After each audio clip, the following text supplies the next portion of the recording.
No intro today. Today isn't related to my favorite ship or really even my general content path. I know I've talked about things with the game before, but this time, if I even have a character that you think I portray, then consider that character gone for a second. This is just me talking. This is me a little sick of the direction that things are going with Destiny. But before you think this is just another negative video, know that I think there's some good that could come of these changes if taken individually. The issues are when they are looked at collectively. For any and all of you that wonder why I release harsh takes like this, however, I need to clarify this. I love this game. I love this universe. I love what the game and the community has done globally and how it's brought us all together. If we do not call out bad takes, bad practices, and bad direction, then we see that interest wane. This is simple business math. This is something that absolutely is important to the upkeep of all of us within the community. I don't care. I could go over and cover other games in a flash, starting tomorrow. But I love Destiny's universe. Luke understands that just as much too, especially with all the worries he went through over the split with Activision, that I'm sure the team went through just as much. Listen to Tess Everest for once in your life. It's easy math, Guardian. And believe me, it really is. Luke Smith put out a director's cut earlier than he did last year.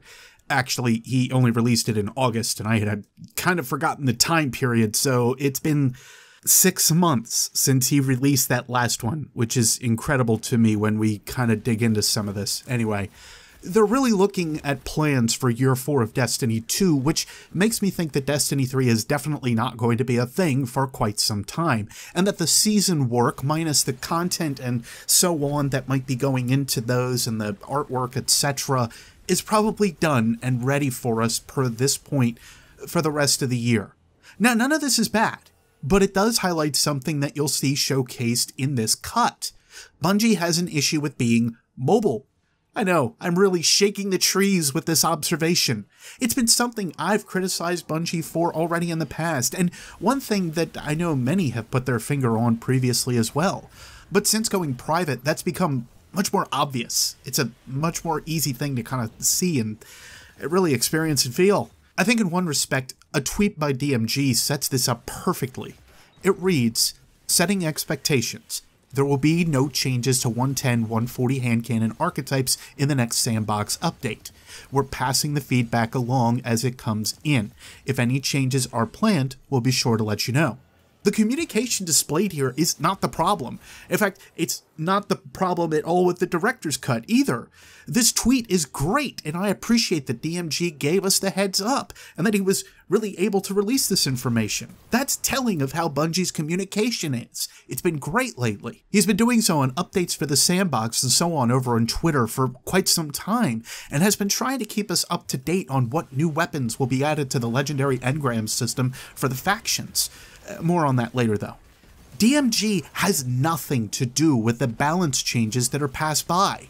He can give information to the team, just like Deej, Cosmo, and plenty of others on the community team do, but ultimately, that comes down to the directorship and dev team to decide what they can and cannot work on. I highlighted this before in a previous video. If Destiny has any issues right now, it is a direction problem. And since I have a director's cut to highlight shortly after I've talked about this problem, I think it a good time to bring it back up. And boy howdy are we gonna. No, I don't want Luke Smith to be fired. I do want him to acknowledge that he or the team behind him or whoever can't seem to keep things straight, and that contradictions within direction make no sense whatsoever, and all they do is cloud and muddy the waters of what could be a viable and full-on experience that we could have going forward with Destiny. I love Destiny. I just do not want to see it continue to make mistakes it has in the past. Some from 5 years ago, some from a year ago, some from 2 months ago. I don't know the history of the debacle that is the 110, 140 hand cannons, but I have been told it's been around for quite a while, sometime in the Forsaken area of release, at least somewhere around last year or so. This calls to the question of what information is being considered by the dev team and direction of Destiny 2's sandbox. It makes me wonder what is being listened to and what is being taken seriously.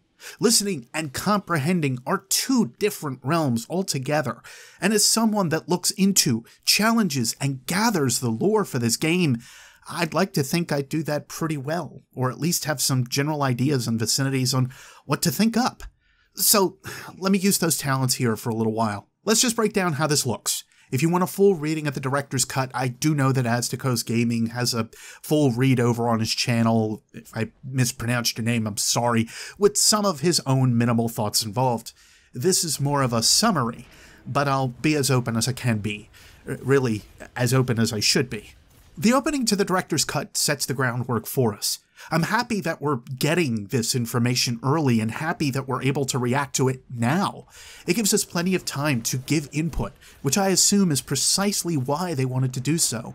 Bungie has been showing more of that since going private, and as I highlighted with DMG, I hope that keeps up. The issue is this feels more like an illusion as we go further into the cut, and I'm not sure I like that. Luke is also the one writing and delivering this, so of course his name will be used often. Do not mistake any of this for attacks. Don't. It's simply to remind us all that one guy is largely at the helm of this article, and this is also possibly one guy's thoughts. And he just happens to be the director, of course, of Destiny, so there's that. There are some ups and downs that Luke talks about, tugging at heartstrings and just giving facts. The game going private was something that worried him and the team, and rightfully so. I mean, I know I would have been. I definitely would have been if put in those shoes. I'm sure the stress they feel every day of how their product is received is a constant nag for them. Luke admits it's something that's leading to lack of development pieces that they can have now going private, not having the backing of High Moon Studios and Vicarious Visions from Activision. They simply don't have the workforce able to supply us content like, well, we used to be used to from Forsaken or otherwise. So, it's more of a quality over quantity idea that Bungie has to play with, along with expanding on a game that is apparently hard to build for, with a tool set that is less than optimized from all the reports we keep hearing over the years. How true all of that is beyond me, of course, and most of that could be rumor and speculation for all we know. But this highlights something very quickly. Everything that Bungie has to do must be on point and delivered properly the first time. They have little room for error, and so hearing that feedback that we give and they ask for often is something they should be expecting to take in from those offering it. The more they lose, the less support they have from the community. It's the simple nature of math in that case. Luke also admits that FOMO, or fear of missing out, has been far too high with the current set of seasons. I've made comments similar in that regard, and I'm glad to hear this idea mimicked by the director himself. The issue is what comes after with this sentiment. Reading directly from the cut, we also think we could invest more of our development time on our quest lines. Right now, things like Sundial consume team resources and then fade away. Imagine instead that seasonal quest lines like Save a Legend didn't go away in the following season, but instead existed until the next expansion releases. That way, as players drift in and out of the game, there's a bunch of content building up for them to play when they return. Now, I'm all for this being a bad example, perhaps. That could be what the case is here, and it just requires better clarification from Luke to fully understand and grasp this concept. But the Save a Legend quest would require us to have the corridors of time still within the game files, and still taking up storage for the game, something that in previous cuts, Luke has been very adamant about. It can't be one but also the other. This balancing act doesn't work that way when you're considering that storage is too much and you want to respect that for somebody's console or their PC, whatever you really want to call it. This makes me wonder how much the ideas of storage and what Destiny 2 does take up on the hard drive really does actually matter for Luke and the development team, and it actually is portrayed further as we dig in, but bear with me. This is backed up a bit by the notion that Luke brings up about focusing more on the core gameplay more than new activities that can be developed like we've seen with Sundial or Vex Offensive. He uses the example of having strikes galvanized for a season. Galvanize, in short, means to shock and awe if you're not familiar with the definition. Not only are strikes in a rather off place for the time of this writing, however, but this does bring up something that bothers the heck out of me. Having the core activities of the game being a focus for the game going forward isn't a bad idea, but it revolves around core gameplay just as much. Think back on that tweet from DMG and how the game isn't being very mobile with changes to the sandbox even over a 6-month period or more. This causes issues for these core elements all around. It also makes me think of Season of the Drifter and Joker's Wild's focus on Gambit and Reckoning, the revolving door that cycle was. I feel that's moving to a place Bungie has already admitted was a bad idea in another director's cut, and it was only done about 6 months ago, and it wasn't great for the game. But here, with Luke's words, we see the same mistake about to be the case again? I admit, of course, we don't have the full details of any of this, but this absolutely sounds like backpedaling and a really, really bad move to make altogether to repeat a mistake that you've already claimed was really bad and not very well received. I don't think it takes a targeting computer to figure that out, Luke! Star Wars puns. Gotta love them. Plus, I figure I'm getting a little heated, so good time for one. I could basically leave things there if I felt like it. This isn't the only case of changing to old ideas within the cut. There's a talk of changing seasons to something that can be accessed at near all times, as we've already talked about with a little blurb, or at least for a year or so after their release, which, isn't that basically Forsaken? Isn't that basically the old model of content, just now with an expiration date attached to it? It's not much different than what we had with Seasons per this point, though a little bit more expanded perhaps, but it feels like such an abandonment of the seasonal idea even before they're over at this point. And that makes me worry for the next 2 seasons, realistically. Artificially created moments of "you had to be there" are also directly linked to the pieces that you create, which cause FOMO as well. And this is entirely your own doing. At least you acknowledge that, but it's entirely your own doing. If it's in a season, then make it within that season, at least. The 2 emblems, though, that we have that really mark a couple of occasions, like the time of the Lord of Wolves and laser tag, were bugs. They were accidents. And if not accidents, they were unintended pushes in a non-mobile sandbox. Though, funny, one got changed in a hurry and the other not so quickly. But I digress. In a non-mobile sandbox. So you've admitted that the seasonal design so far isn't working out for either your development team or even for the community as a whole. You've also given us an idea of what is and isn't working within that structure. That's all okay, and it's great to hear the input to allow for our feedback to be catered to help you further, to give you better input that might serve to help you in development of what we want to see. But I also need to be told the truth on design decisions. Because one thing that really made me wonder what data you were looking at was, or who you were talking to, Breakneck? Really? In a time when Izanagi's burden dominated a majority of kinetic slots and spare rations is a dominating force on hand cannons, you tell us that Breakneck is the thing that externals have as their go-to? I have to know, was this pre-nerf or post? I have to know. I do want to come back to something that I agree with highly from Luke, though. Aspirations within Destiny make a big difference in what you farm for, focus on, or do within the game. There's a lot of stuff that just doesn't matter. The question is always going to be a personal one, however. I felt Destiny 1 did a better job of capturing that my Guardian was doing something for the city and for humanity, with the factions being a very real element within the game. I felt that whatever I was doing on the Dreadnought had a better push for me to do so, with the thing able to blow up our solar system. And now that's apparently dormant, or there's very little activity on it. I felt there was more connection with that world and universe because of Venus and Ishtar Collective, members of the story that you set up early but have since pushed away. You've at least brought back Clovis Bray, but I think that would have been impossible to avoid given current circumstances and Rasputin, of course. Speaking of the factions, Your note about them not returning is just a slap in the face for a few reasons that I'm not sure you're aware of or just refuse to acknowledge. I'm not sure which. The rallies themselves being unengaging was due to you not having a system that worked and pushing off input that was given to you in helping to make them work. You can abandon them, sure, but you still have the NPCs just sitting there. They are an integral part of the city, of the consensus, especially with it being kind of broken up with Cade gone and the speaker gone, and how the city handles. It's obvious you would have done more with them had the faction rallies been accepted in its form that you supplied us. But we as the community said, no way, this isn't working.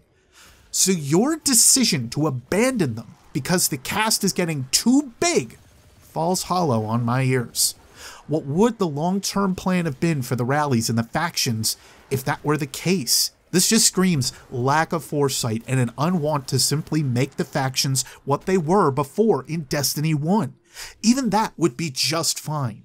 The engagement, the tact back and forth between who was better, who had the better reason for being within the city, all of that.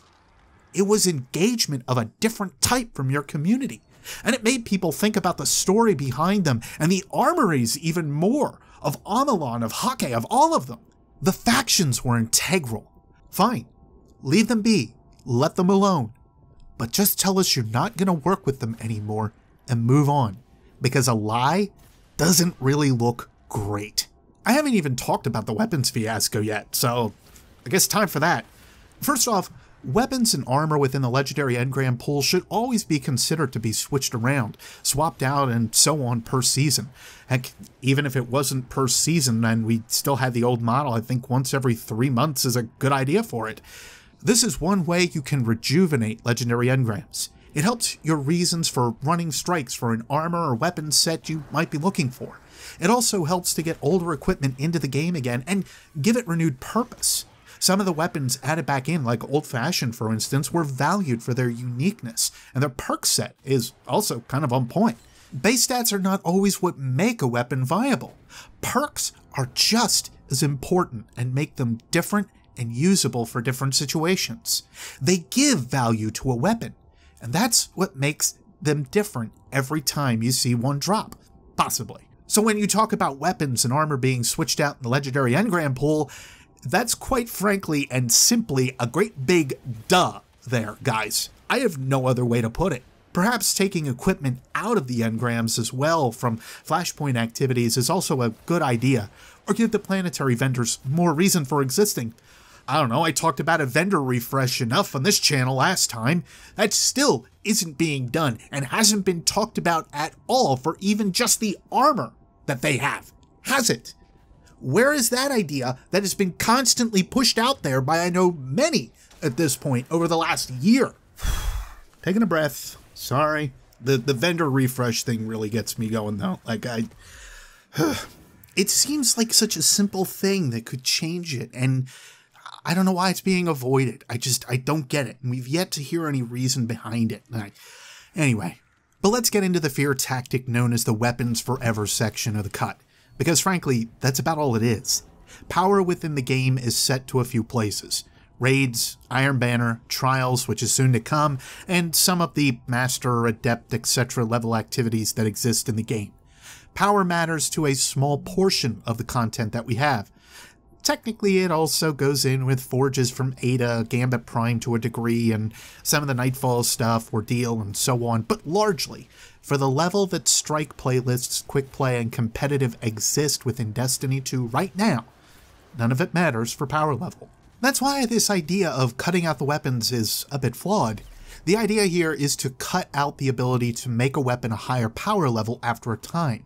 The team is kicking around cutting off a weapon after about 9 to 15 months. This is still up in the air. But take, for instance, that curated ringing nail you farmed for a rather long time to get. If this system goes in place, they may not allow for that weapon to be rolled up past 750, theoretically. Now that's the worst case scenario. They may allow for it to be rolled to whatever the previous season cap was, but this goes two ways. Power levels in Destiny 2 aren't really that different at this point. We gain about 10 new power level points from armor and equipment that we farm over the season, with another however many you can farm from the artifact for the season. I have 20 this season, and I know that's the target for the seal. So let's say that 30 power levels altogether from the season stuff, your armor, and the artifact. Meanwhile, there are days I run around with Kvastov in my primary, which is at a stagnant 750, and I still have some fun with it. So I guess I'm proving the point a bit that the system won't be quite that bad for just screwing around. It just gives the hardcores more to farm while they're on stream for 5 days in a row and 10 hours a day, right? I'm only half joking. The other piece that absolutely bothers me about this system, if it goes into place, goes back to how weapons are reintroduced into our loot pool for engrams and the like. Take, for instance, that same curated ringing nail that you have now. Imagine they rejuvenate Ada 1's inventory, however unlikely that may be. Now imagine doing that all over again. The point of this artificial grind is to keep you playing more than it is to focus on something that could work out for more. Okay, let's go another direction. Say they do the same thing to, I don't know, Antiope D is getting up there in age again from the legendary pool. Imagine they do a refresh for the weapon and you want to use it in Trials or Iron Banner because the sandbox changes just really did it a lot of favors. Your old Antiope D is useless for these situations because it couldn't be rolled up to match the power level of other Guardians or for what the season would allow. You now have to reacquire that weapon with the roll you enjoy from whatever source may give it. To me, that's more grounds as just being a bit of a sleazeball way to keep us grinding for equipment, and if nothing else, I don't want to see it happen, so I'd rather mention it if it does or is the consideration. As some of the development guys have mentioned already, new weapons and equipment are very hard to develop all the time. Needing to have a constant replacement or better version of a piece of equipment I enjoy is going to be not only subjective, but very tough to do for everyone at all times. And I'll stress this again, this is why the perk system exists, however, and something Bungie could use to make it work to their benefit, to have one season roll with certain perks more often. They could also take out damage increasing perks that really don't benefit from generally higher skill ceilings like Kill Clip and Rampage and the like. Keeping Outlaw would be okay as it requires a reload of the weapon. Heck, remember Active Reload? I missed that perk on some of my sidearms. By also taking out weapons from the pool, I have to wonder if this includes pinnacle weapons as well. As you mentioned Breakneck earlier, I'm thinking this could very well be the case. There goes my care to farm for Redrix. But you could, like you said, reintroduce it in a different way.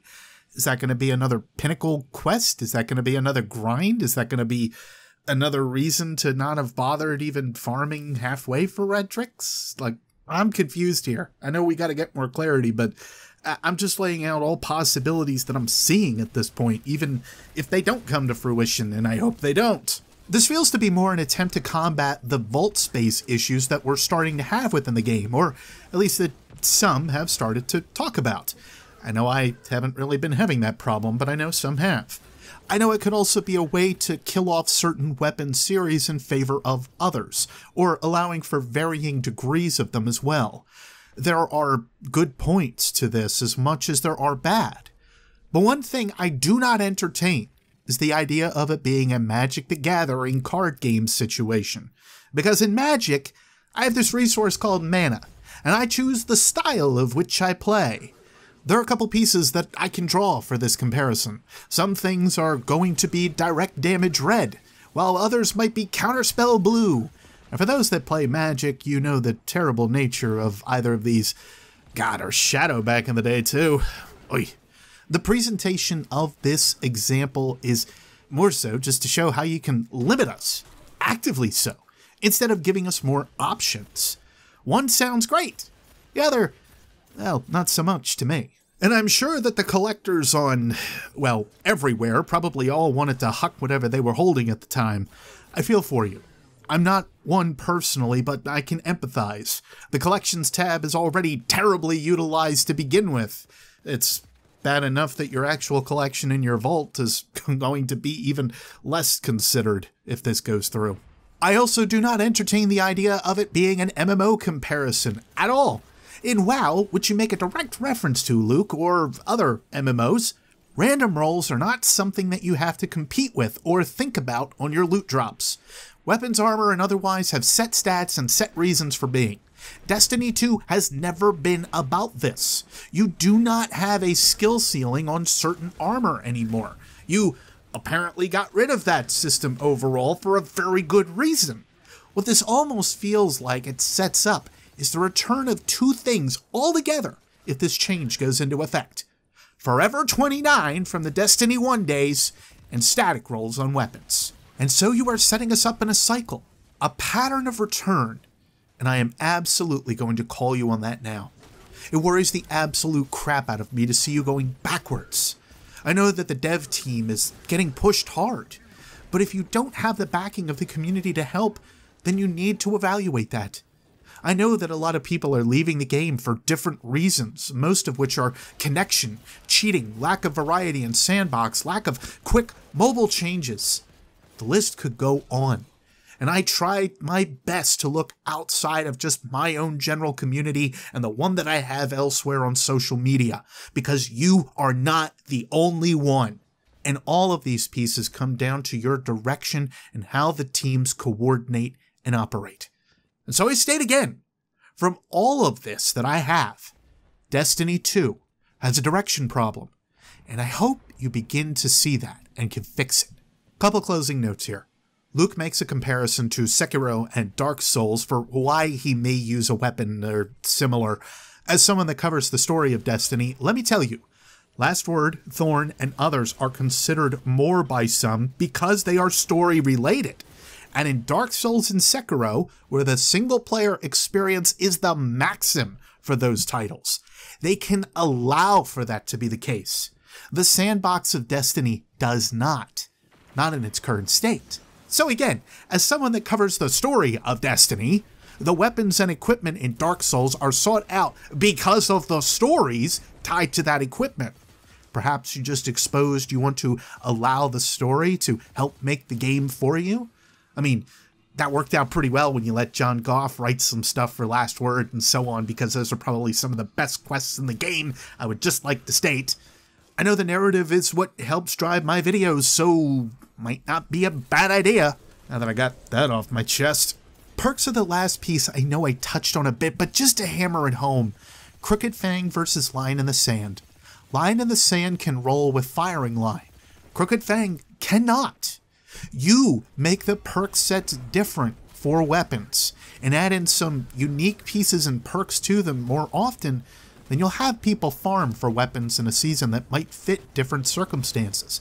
That literally comes down to what your dev team can think of to maximize those perk sets. And as we've seen with Pinnacle Weapons, you have some great ideas already. Just don't do Recluse again, okay? Alright, that's it from me. Scream at me in the comments below, stick around if you want to, leave if you want to. I've said my piece. I'd rather you think openly and consider whatever points and stances you might see for down the line, but consider things as a whole more than individually. All of these pieces combined just do not paint a grand picture in my mind.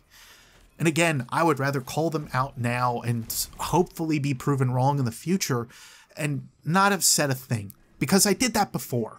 I know many of us did that before, and I know a lot of creators out there need to start doing this thing too, where they start to call out pieces that don't make a lot of sense or contradict themselves, and we just aren't. I hope that we start to do so, because constructive criticism is so important to a studio that cannot make another mistake and cannot afford to sit on the backbone of any other mistakes because they have no Activision. I seriously worry for that. Thanks for listening. Take care.